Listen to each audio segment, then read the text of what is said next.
श्रेष्ठाज वंडरवर्ल्ड में आपका स्वागत है। प्रातःकालीन सूर्य की लालिमा युक्त आभा, ओश के मोतियों की प्रभा, शांतिपूर्ण वातावरण में साथ में बर्फीली हवाएं, हसीन वादियाँ, विराट पर्वत, चहचहाती हुई चिड़ियों का, इन्हीं दृश्यों में ही जीवन जीने का जो जुनून मिलता है, प्रकृति के गोद में मन को जो सुकून मिलता है, इसी सुकून के लिए हम आज चले आए हैं शामलाताल भ्रमण के लिए। टनकपुर से लगभग 22 किलोमीटर दूरी पर इस रमणीय स्थान एक भव्य ताल स्थित है।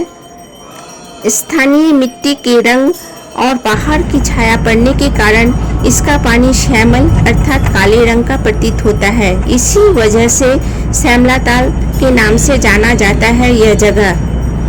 श्यामलाताल समुद्र तल से 1500 मीटर की ऊंचाई पर स्थित है। श्यामलाताल का झील टनकपुर मुख्य बाजार से 22 किलोमीटर और चंपावत बस स्टैंड से लगभग 56 किलोमीटर दूरी पर है।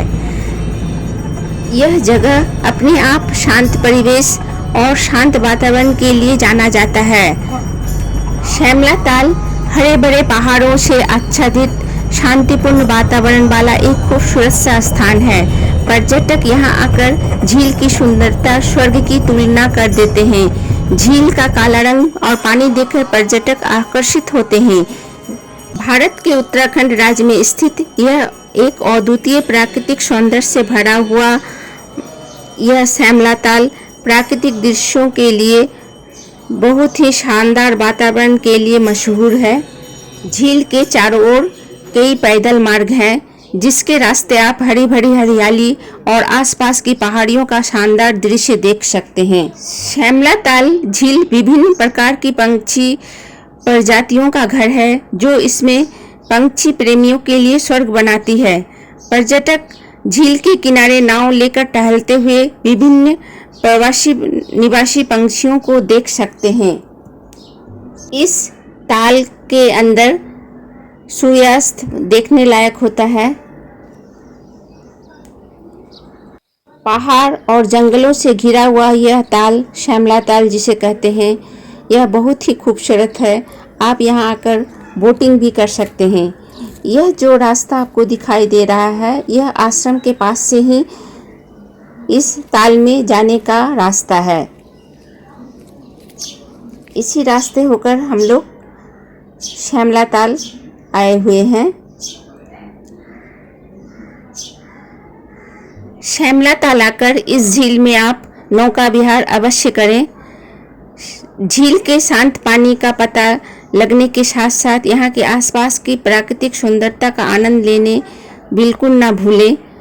पैडल बोट या रोबोट के किराए के जरिए आप ले सकते हैं और इससे आप प्राकृतिक सुंदरता का आनंद उठा सकते हैं। पहाड़ और जंगलों के बीच घिरा हुआ यह ताल बहुत ही खूबसूरत है, जो यहाँ पर बार बार आपको खींच लाएंगी।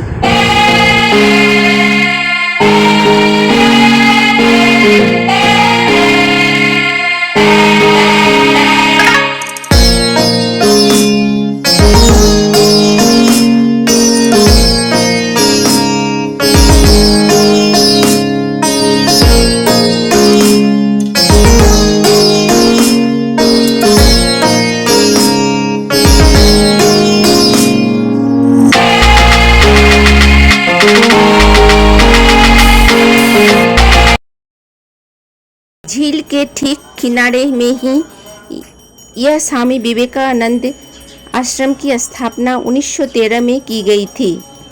स्वामी विवेकानंद के प्रमुख शिष्य स्वामी विरजानंद द्वारा स्थापित स्वामी विवेकानंद आश्रम आज भी रामकृष्ण मिशन की संस्था द्वारा संचालित समाज सेवा और आध्यात्मिकता का एक प्रमुख केंद्र है।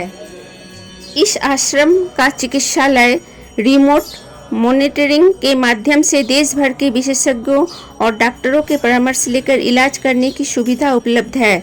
समय समय पर यहाँ देश भर के बड़े बड़े साधक और आध्यात्मिक विचार शिविर संचालित होते हैं।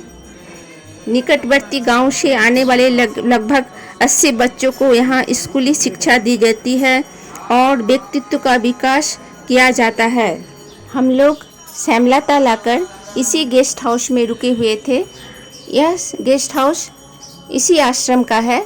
यहाँ पर आधुनिक सभी सुख सुविधाएं उपलब्ध है। यह गेस्ट हाउस आपको जो हम दिखा रहे हैं, मेरे आसपास की प्राकृतिक सुंदरता से भरा हुआ यह जगह, पहाड़ के ऊपर सुंदर सा मन को लुभाने वाला शांत परिवेश में यह गेस्ट हाउस है।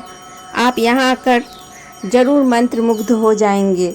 यहाँ की प्राकृतिक सुंदरता, ताज़ी हवा, खुलेपन, धीमी हवा और गर्म धूप जो हमारे दिमाग को राहत देती है।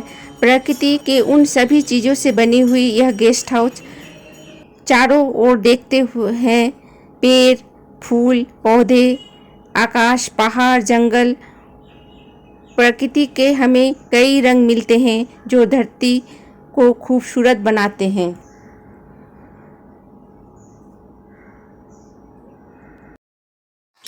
यह वासस्थान बिरजानंद महाराज जी के हैं। यहाँ उनकी फ़ोटो पर अभी भी पूजा होती है, जो इस आश्रम के स्थापना किए थे।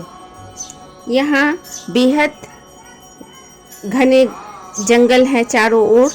बड़े पैमाने पर सदाबहार वृक्ष हैं जो हर साल हरे भरे रहते हैं और यहाँ फूलों की हरियाली आप देख सकते हैं। फूलों से भरा हुआ यह आश्रम। स्वामी विरजानंद जी को फल फूल बहुत प्रिय थे। वह बागवानी से उनका बहुत शौक था। उन्होंने आम, अखरोट, सेब, नाशपाती जैसे विभिन्न पौधे लगाए थे।